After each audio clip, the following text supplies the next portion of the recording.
দোকানে কোনো জিনিস কিনতে গেলে আমরা একটু বাছাই করি যে না এই জিনিসটা ভালো না, এই জিনিসটা খারাপ। আমরা দেখে শুনে তারপর গিয়ে বা 5টা দোকান ঘুরে গিয়ে আমরা কিন্তু একটা জিনিস কিনি। ঠিক সেরকমই বন্ধুত্ব বাছাইটাও আপনাদেরকে জানতে হবে ঠিক করে। বন্ধুটাকে চিনতে হবে সঠিকভাবে, না হলে আপনি বিপদে পড়তে পারেন।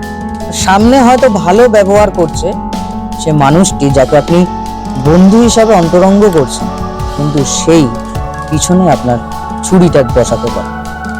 ঠিক যেমনটি আপনি ভুল কোনো জিনিস মার্কেট থেকে কিনলে বা বাজার থেকে কিনলে যেরকমটা হয়, যেটা ভোগান্তিতে পরিণত হয় এবং আপনাকে আবারও গিয়ে সেই জিনিসটা পুনরায় কিনতে হয় ভালো জিনিস দেখে, ঠিক সেরকমই এই ক্ষেত্রেও বন্ধু যাচাইয়ের পর্বটা ঠিক সেরকম ভাবে আপনাকে করতে হবে, না হলে ভবিষ্যতে অনেক বিপদও পড়তে পারে।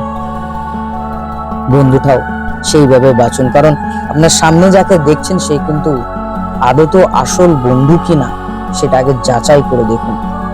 কারণ যে মানুষটি 3 থেকে 4 বছর আপনাকে চেনে, সেই মানুষটি কারোর দ্বারা পরিচালিত হয়ে পরিবর্তন হয়ে যেতেও পারে। আপনি যাকে 3 থেকে 4 বছর বন্ধু হিসেবে ভেবে রয়েছেন, সে তার পরিবর্তনের জন্য তার রূপটা কিন্তু বেরিয়ে যেতেও পারে। তখন কিন্তু আপনি সবচেয়ে বেশি আঘাত পাবেন, কারণ তখনই ভাববেন যে আমাকে এত বছর ধরে চেনে সেই বিশ্বাসটা তাহলে কোথায়। যখন আপনার উপরে আঙ্গুল তুলে কোনো সন্দেহজনক কথা বলবে, আঘাতটা আপনি তখনই পাবেন। যাই হোক, বন্ধু বাছাই পর্বটা ঠিক সেরকমই যাচাই করে নেবেন। নমস্কার।